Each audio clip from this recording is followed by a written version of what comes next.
Hey, what is up guys? My name is Andy. Welcome to the show. Today we're talking about the Hyperion Skyward again because this is a 3-month review.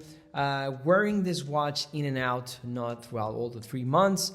And if you want to see what are my first impressions, I'll leave the link here or the, this thing that is appearing here on your screen for you to go and watch that video. My first impressions were quite incredible. I didn't expect to like a lot this watch, so that's why I am making a 3-month review wearing this watch to see the wear and tear and how is it compared to other brands and how it wears on your wrist, if it feels vintage enough, how's the comfort, how the movement Miyota 9000 series 9075 now is, how accurate it is. For you to know about this watch, and it's because it is fairly new, the movement, I was very keen to know how this watch would keep time and if it's gonna be very accurate. We're going to talk about a lot of features that I really love about this watch and things that I don't like a lot about this watch. So let's get started. So let's talk about the durability and build quality. So the durability of this watch has been kind of amazing. I don't see any scratches whatsoever on my watch, and I actually wore this one a lot, and I see some on the end link here where the clasp meets the link. That's it. Some on the clasp, very minute things and hairline scratches. One of the things that everybody maybe was naming on the comments was that the Hesalite, no way that they're gonna buy a watch that has Hesalite on the bezel and the main crystal. And for me, if Omega does it, so can Laureate too. So now today I am wearing, just a wristwatch check, I am wearing the Rolex Datejust, and this Rolex Datejust vintage, I wore this on purpose because it does remind me a lot of how this Hyperion feels on the wrist. It feels very vintage, feels very nice. Actually, having compliments on this watch regularly. The watch is amazing, guys. I really like this, and it feels that the lightness of this watch and the lightness of this one feels the same. And actually, this Jubilee from the Rolex are so flimsy. So I just actually reminds me on this one too. It is flimsy, but it's sturdy at the same time. A little rattly, but it's very well built. The clasp is amazing with 3 micro adjustments. I really like that. And actually, because it's the Jubilee, you don't need that too many micro adjustments. I think that actually I don't miss the quick adjustment actually from another watches because the watch is very comfortable. The Jubilee it takes part of that because the Jubilee of its nature, the nature of the Jubilee is to be very flowy on your wrist. It just gives you this fluidity and beautifulness on your wrist. So that's why I think that this is a very comfortable watch. So I haven't have any scratches or whatsoever on the Hesalite, on the bezel, and on the crystal, the main crystal.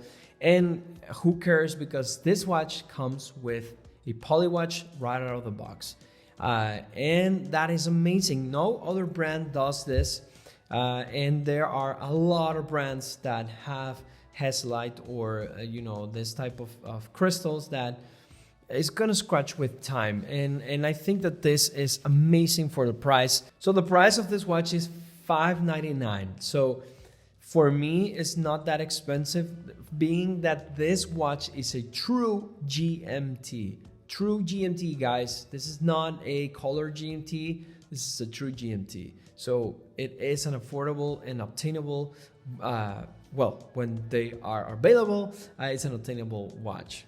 So another topic, this watch does not pull hairs. Well, I haven't noticed that pulls my hairs. The Jubilee wears nice, wears incredibly well. And when I move it, and this is the test that I do, because this is the test that I've taken, or I've done even with Omegas, to see if they, if the straps or bracelets caught some hairs, and this one does not. Is non-hair removable here. It is an amazing watch. It is an amazing bracelet. I really love that. One of the things that I find very incredibly comfortable on this watch is the big crown here. The crown is big, is nice, is super grippy. You can turn it easily, you can wind it easily, and the stops on the positions are super clear. I haven't had any problems whatsoever with this crown. The weight on the watch, this is one of the important things for me, the weight on the watch. The weight on the watch, because part of the watch is what it would determine the wearability throughout the whole day, and without getting any fatigue or feeling the watch on your wrist and just wanting to take it out. It weighs 121 grams, suited for my 6.7 inch wrist, so it's missing some links, and that is amazing for a watch that is all stainless steel. So one of the incredible, beautiful things that this watch, and I want you guys to see this, is that this watch has the lock holes there, and this for me is just very cool and comfortable for strap changes. I've been like trying to use more straps with my watches, not just on the bracelets, because I really love bracelets. But this watch, it screams to be put on a NATO strap or a rubber strap, incredible, from, I don't know, like the lugs or some crown and buckle, bark and jack, and some of the best rubber straps that there is from my friends, Arden straps. And they are amazing and look amazing on this watch. Now, performance and movement. This is where this watch shines. I really love that this watch, or that Miyota, came up with a true GMT, affordable and thin movement. And this is what this watch excels in. It is a thin watch in a 12.2 millimeter of thickness, and the movement is accurately enough that I could say that it is in COSC standards. It's more on the +6 side, +6 seconds a day, but it is still within COSC standards. And actually this watch is regulated, I have it here in my notes, right out of the box is regulated at -10 plus 30 seconds a day. So this has been incredible to see that this is performing within COSC standards. For me, it's amazing. The rotor, yeah, from time to time you can hear it, but not that much.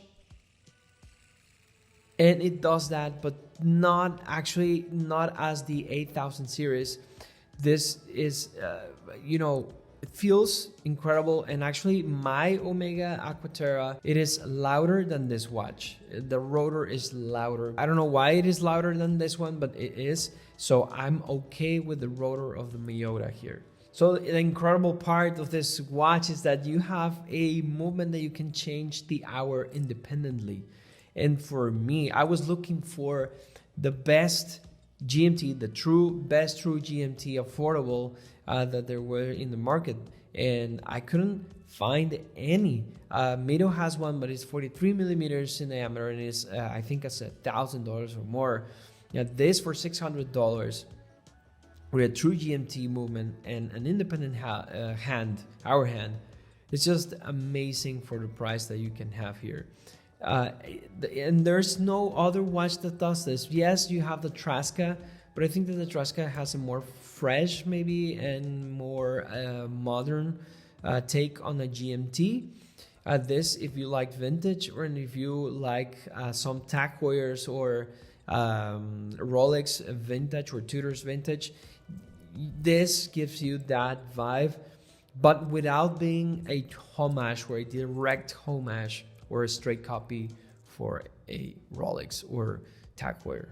So in terms of looks of the watch, this watch I have the Skyward. The Skyward is the white one, and the black one is just a Hyperion. And this, I think that if you're more out there and if you're more kind of like a white dial guy, go with this. But if you're more understated, go with the black dial. I think that that watch would turn better in every single situation than this one. This is more like I don't know, it's an outdoorsy, less dressy piece because of the white dial, because it's kind of like a silvery white dial, opaline dial, that it just looks amazing on the sunlight or other lights. It just looks incredibly well. But if you want the white one, it's just an amazing colorway. And I really like that this watch, especially on the white one, has the roulette date. So sometimes you have black, and you have then on the even numbers, you have the red date. And I love that, and especially on the white one, because you have a white date and a white dial, so it just seamlessly appears there, incredibly cool, and it just pops off the dial very nice without any contrast, any other but the number. And the number in red with the white dial just looks amazing. The blue and the red on the bezel is just beautiful. I think that it's more on the undertoned colors here.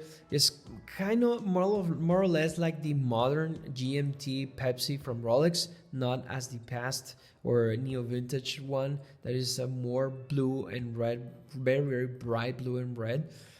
These are more subdued. The blue is more on the yellowy side, and the red is more on like the maroon side of the color. It's just beautiful. It's amazing. I think that they are the correct colors for this watch, and they are just warm, and it speaks autumn and winter for me. So hands, I like the hands, but I have here my, well, kind of like my first negative of this watch, and I'll talk about another negatives that I have about this watch. So this watch has beautiful hands that just reminds me of the vintage Omega Seamasters. You have broad arrows hands, and you have the GMT hand. And the thing is that, yes, while the hands are very legible, the main hands, and they actually reflect incredibly well light, the GMT hand sometimes is not that perceptive. I don't see it as, I don't read it as easy as other GMTs out there. The head of the tip of the hand of the GMT hand is just too small, and sometimes I lose it when it's at night. What I gotta say is that this watch at night shines incredibly well, and actually the whole thing looms up. The indexes, the hands, and actually the bezel. And it just looks incredible, but sometimes I lose the GMT hand, and it's not as easily readable as other watches like Tudor. Now the bezel here could be better. The clickiness I think is a bit too loud, but actually it's one of the best that I feel. I really like this more than the friction one from Seiko or Timex, which those are incredible. And maybe I'll do a comparison video with the Timex GMT that I have, because they have almost the same colorway. So overall, the design of the case is nice, but it is cool, and it reminds me a lot of the Heritage Seamaster 300 on this case. Whilst it's an amazing form of case, and it does thins out the watch, I kind of do not like the, UFO look. Kind of looks cool, but for me, I don't know. I would like just a more plain, easy, just I don't know how to say, like a Rolex, or a Tudor case. But this is not anything wrong with this. I really like it, but I'm not too keen on the UFO vibe here. But overall, the case is well finished. It's amazing. The chamfer edges are incredible. Those chamfer edges makes the watch pop a lot, and it makes it very beautiful. So it has 100 meters of water resistance, and I've dipped in the pool on this watch. It just performs amazingly. It's super nice. It really feels incredible that you have the whole 9 years on a GMT watch for $600 or less. It's just amazing. It's really cool that you have these features on a watch that is just a fraction of the price of a Tudor GMT. So I heard on the comments on my first video about this watch that no way I would buy a watch that has Hesalite and doesn't have a quick set date and a per yucky movement that is the Miyota. And I think that you couldn't be so wrong. This is a first for the industry, that we have an affordable GMT, true GMT movement that just gives you what you needed for a watch. And for you to get a watch at $600, it's just amazing for what you can do with this movement. You can take 3 hour zones.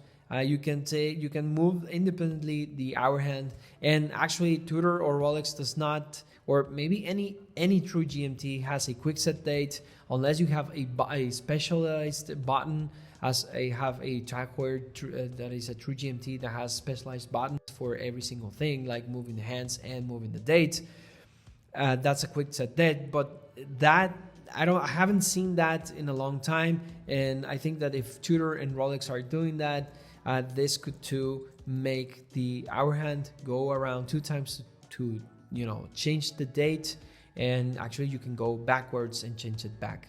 So for me, this is an amazing watch. It's an amazing features, and the Hesalite Omega does this too, and it just adds to the vintage vibe of the watch, and the warmth of Hesalite is just beautiful. I actually prefer the Omega Speedmaster with this Hesalite crystal rather than the sapphire crystal. It just feels so much more sober, and it doesn't play with the light as I would like on a watch. So overall, I've been very happy with this watch. 3 months with this, and I'm falling in love again and again with Laurier. Laurier has actually released a beautiful Hydra that just represents or reminiscence or makes a homage of those action watches that Rambo and Arnold Schwarzenegger and other celebrities used on cool, incredible action movies. And I really like that one. That is a diver that is combined with a GMT, and I really dig that. I wanted to buy that one, but I missed my opportunity to buy it. If you are looking to buy a Laurier, be patient. The wait is well worth it, because you are receiving a lot of the watch for your money, and you won't regret buying this watch or waiting.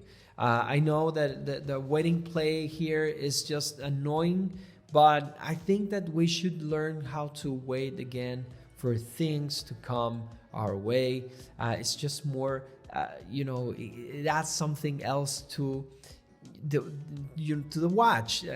It's very easy to go and grab a watch and buy it and just pay it and just go home with it.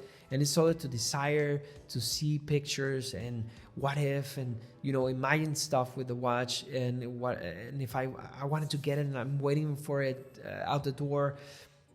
That feeling of getting a watch is just much more fun than just go to the store and buy a watch because you can. But yeah, guys, that's my opinion on this watch. Let me know in the comments down below what do you think about this, and if I missed something about this watch, tell me please. I don't know when they are going to drop another cycle of this sale of the Hyperons. I'm sure they are very near to bring us again the opportunity to buy this beautiful watch and all the watches on the collection. I'm very interested on the Neptune and on the Gemini. Those watches are amazing. As I told you, the Hydra Zulu is just beautiful. I really like that vibe as my Tag Heuer Night Diver.